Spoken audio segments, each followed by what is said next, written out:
Sæll Lárus og til hamingju með þennan stóra dag. Já, takk fyrir. Þetta búið að vera erfið stund sem formaður? Já, takk fyrir sömuleiðis. Ég vonandi þessi gleði dagur fyrir mjög marga. Þetta er búið að vera mikil vinna, þetta er búið að vera skemmtilegt, þetta er búið að ég er búin að kynnast fullt af fólki núna bara á svo stuttu tíma. Þetta gengi bara vel og vonum fram og gleðilegt að klára þetta svona fyrir hátíðarnar. Þú sagðir þetta að vera jólagjöf til þeirra hólamanna og norðamanna.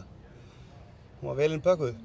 Já, ég voni þessi jólagjöf bara til okkar hestamanna. Við getum valið það hvort að við ætlum að vera að finna eitthvað til þess að karpa út af eða hvort við ætlum að sameinast bara í gleði um að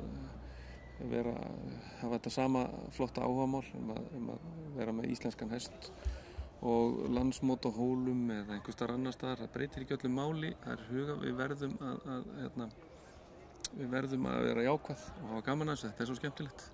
En þetta er viljayfirlýsing. Hvað þýðir það nákvæmlega? Já, nú hefst vinnan um að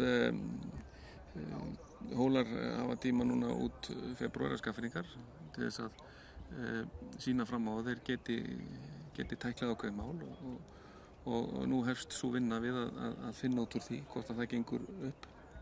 Ein spurning var þetta hólasvæði. Þetta er nú eitt sá heilaðasti staður Íslendinga. Þar hafa ekki bara biskup frá Hólum verið, heldur flestallir biskupar landsins eru grafnir þarna. Hvernig er það með að grafa upp? Þarf ekki að fá leyfi frá biskupsstofu eða að fara að hrufla við einhverjum beðum þar? Já, það er alltaf miklu fleiri heldur en biskupar verið þarna og Hefur spáð í þetta? Það verður góður andi. Já, mjög góður andi. Á Hólum.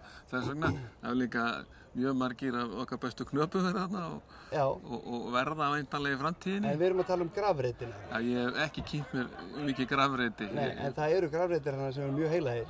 Já. Er búið að fá leyfi frá biskupsstofu? Nú hefst þessi vinna öll saman. Ok. Þetta er svona eitt af þessu sem maður hefur verið að spá eftir þetta kom í fréttirnar. En hvað er með af hverju ekki vindmylluvélar? Ég held bara við verðum að hlusta á þá kröfu sem er réttmæt. Krafa um góðan aðbúnað knapa og hesta og eins ekki síst hvernig nýtist svo mikla fjárfesting sem er farið í fyrir hvert landsmót. Hún nýtist vel á Hólum, gríðarlega vel, hún nýtist fyrir allt Ísland. Þarna eru hestamenn sem koma hvaðan af úr landinu og hvaðan af úr heiminum. Þarna útskrifa okkar ambassadóra og þannig að fjármunir sem fara í landsmót á Hólum, þeim eru vel varið.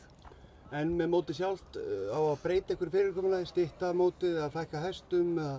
Já, nú fer sú vinna í gang. Ég persónulega, ég hef aldrei verið hræddur við að hafa hesta á hestamótum. Ég held hins vegar að við getum skoðað að stytta mót, þetta er bara mín persónulega skoðun sem að ég mun leggja inn í það púk, að mótið geti verið frá mánudegi og endi á laugardegi. Það var nú byrjað aðeins svona vísir að því á landsmótinu Hellu að taka svona, vera með stór atriði á laugardagskvöldi, úrslit í A-flokki. Ég held að það sé eitthvað sem við erum að skoða, við erum að stilla upp dagskránni þannig að fyrstu 3 dagarnir fari svona í svona fordóma og svo komið 5. og 1. laugardagar, þar verið bara partí og veisla, milliriðlar, B-úrslit, A-úrslit og yfirlitssýningar, verðlaunahafningar, söngur og gleði. Þannig að þetta er svona á borðinu þar vinnslega? Þetta er bara það sem að ég er búinn að velta fyrir mér og eins í samtölunum við ágæta menn.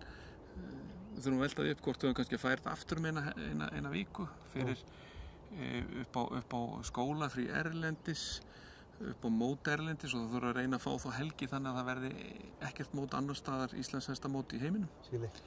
Eins og með heimsmeistaramóti.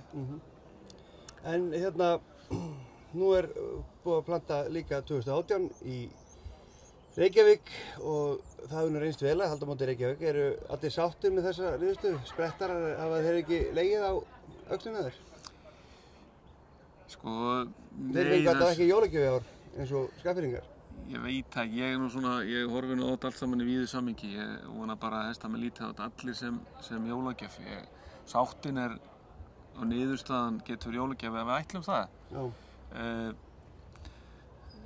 2018 var náttúrulega búið að ganga frá, fyrirstjórn var búin að ganga frá því og búið að gefa það út og því var ekki hnekkt á landsþingi og landsþingir okkar æðsta stofnun, okkar hestamanna.